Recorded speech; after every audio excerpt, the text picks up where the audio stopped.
Well, it's Wednesday and I'm clearing out, tidying up the workshop and trying to get things a bit more organised. I mean, it'll be as bad again when I start on the next project, which the next project is coming up any day now. And May has been grafting all day. All these greeneries got to go in the compost. She's been cutting trees down and clearing the garden and adding liberal doses of, shall we say, cow waste and digging it all in. And up here it's just all the cow shit, and then it's rice husks on top, and all that's going to be dug in. And then there's going to be a compost pile that she's starting off here at this end, so hopefully it'll be good, very good. My date palm here, Jeff propagated from seed.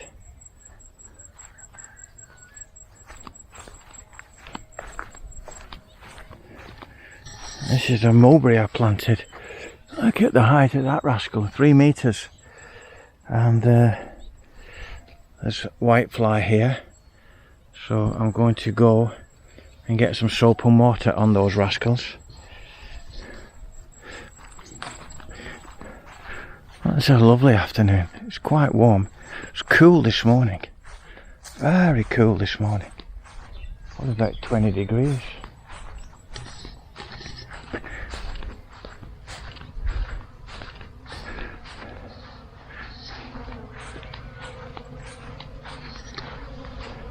And the bees, as per usual, are giving it really large on the water. You see, you put a bird bath in and you get loads of bees. Who'd have thought?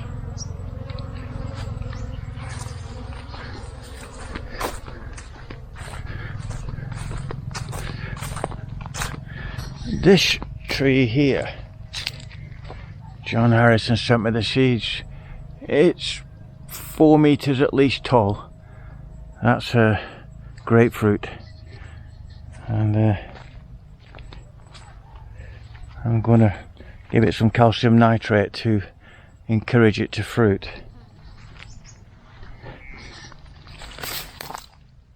Nothing from my tomatoes yet, but they only went in yesterday or the day before, the seeds. And well,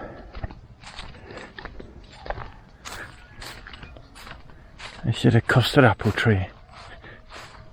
It's getting to a good size now.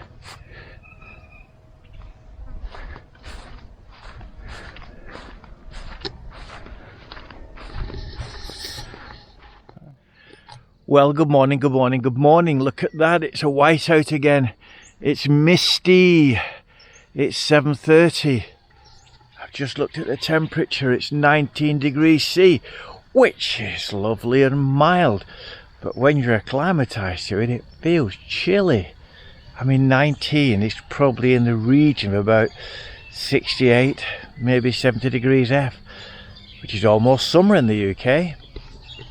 Anyway, lots to do. Got compost bins to load up, and we're carrying on with the garden, with the raised bed that May worked very hard in yesterday, and we'll crack on and see where we get to. But first, I'm gonna put some food out for the birds and collect some passion fruit that's fallen overnight, and I can see loads over there on the ground. Oh, with that much fruit in this garden, we give most of it away because we can't eat all that we've got. Anyway, horse, saddle and boot. Today, oh well, I cleaned out the workshop yesterday afternoon. I've got to make another top for that workmate and deliver it back to the person it belongs to, and filled in the last of the holes yesterday on this box for May, and I'll stain that up today and it'll be finished today. There's no rest for the wicked, is there? And I must be well bad. Must be well bad. There's no rest for me. Mealworms and birds. You know, look at that spider's web that's been spun overnight. Look, I probably can't see it with this camera, but it goes from the edge of that tree. We've got a big web here, and it goes over to that tree. They're industrious little buggers, aren't they? Well, industrious, these spiders. Spiders, ants. Despite the size, they get on with it. I hope. I've got plenty of wheelworms left. The reason for that is that May was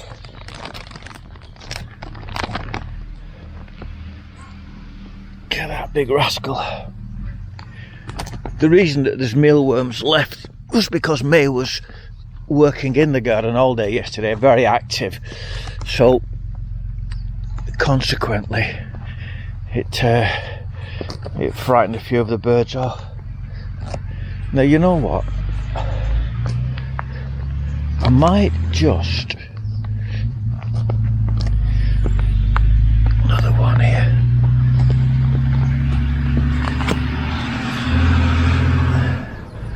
The tomatoes peeping through yet. I might just... I'm tempted to make one of my favourite cheesecakes, a passion fruit cheesecake. What for a spider's web? Yeah, passion fruit cheesecake. Oh, they're beautiful. Well, lovely.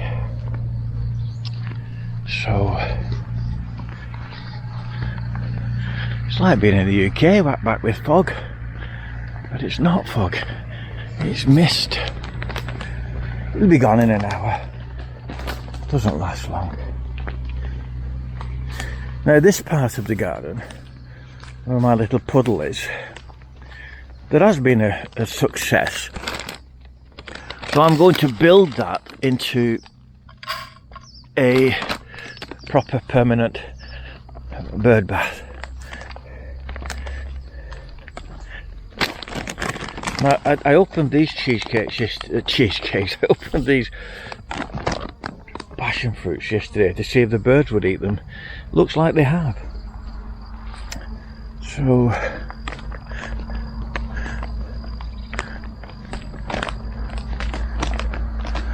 say good morning to our potted up trees. Now then, Lou, my mate Lou, the horticulturist, gave me some advice on potting up, and it was really simple, practical advice. Unbelievable, I'd never thought about it, but he is a professional. So once again, if you want to take advantage of this, again, I'll put a link to his Facebook page, his Facebook group, where you can ask him anything about horticulture and he will answer you. I'll see you a little later. Bye bye for now. See the female magpie robin. And she's having a look round, she's not sure. I'm in the workshop. And there is Asian collared starling, the bully boy.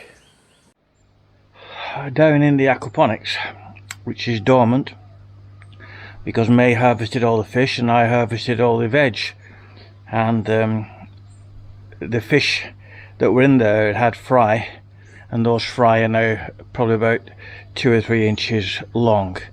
So time to reinstate the aquaponics. Now I'm going on a slightly different system. Again, my friend Lou talked about, rather than a flood and drain system, a flood system that floods and runs out rather than drains out, and much lower. That's one of the, it's going to be, the water's going to be to this level and go away, but the stones are going to be probably about 1 inch above that level, so the roots can find as much water as they want and as much food as they want. The other thing we're doing is, my drain is here and my inlet is there, so Lou has advised putting the inlet in the opposite corner to get a better drainage. I don't know what difference that makes. I can see it, there's some logic there. I'll try it.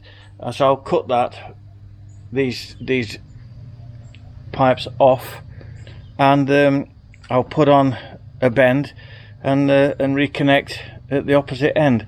Simple enough, no problem. Well, I'm putting some water in just to test the levels, and I'll have to go to the shop and buy some bends to alter these downpipes, and should be right, mate.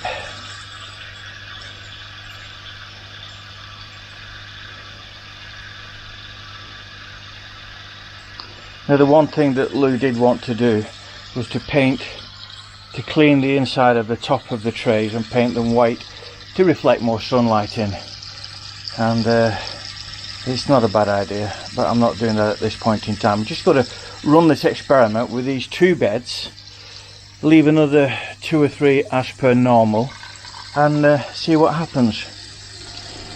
Right, well, the water's up to the top and it's already running over, so the stone guard is still in place, stop the stones from going down, so that's not bad. We'll do it with this one now.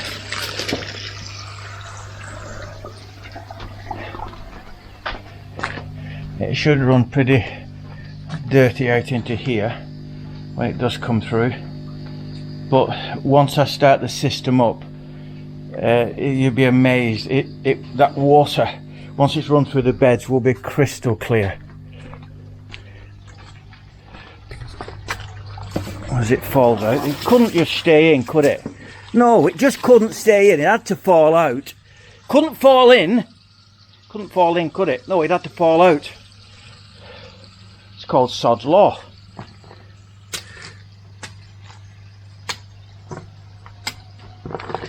Right, so I think the water's constant there now, flowing. So I think I need about another inch, another 25 mil of gravel in that.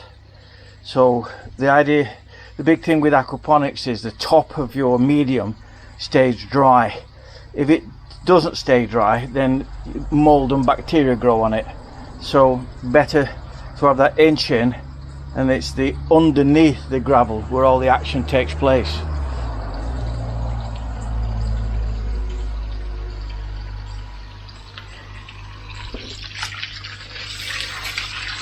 Just what I'm doing now, just washing the dust off this.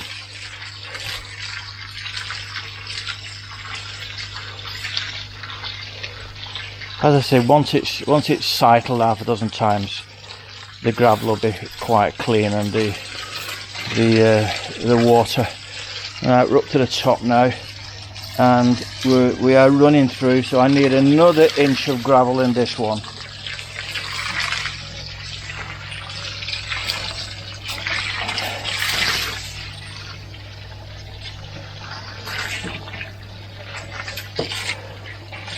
Some bug there, don't know what it is.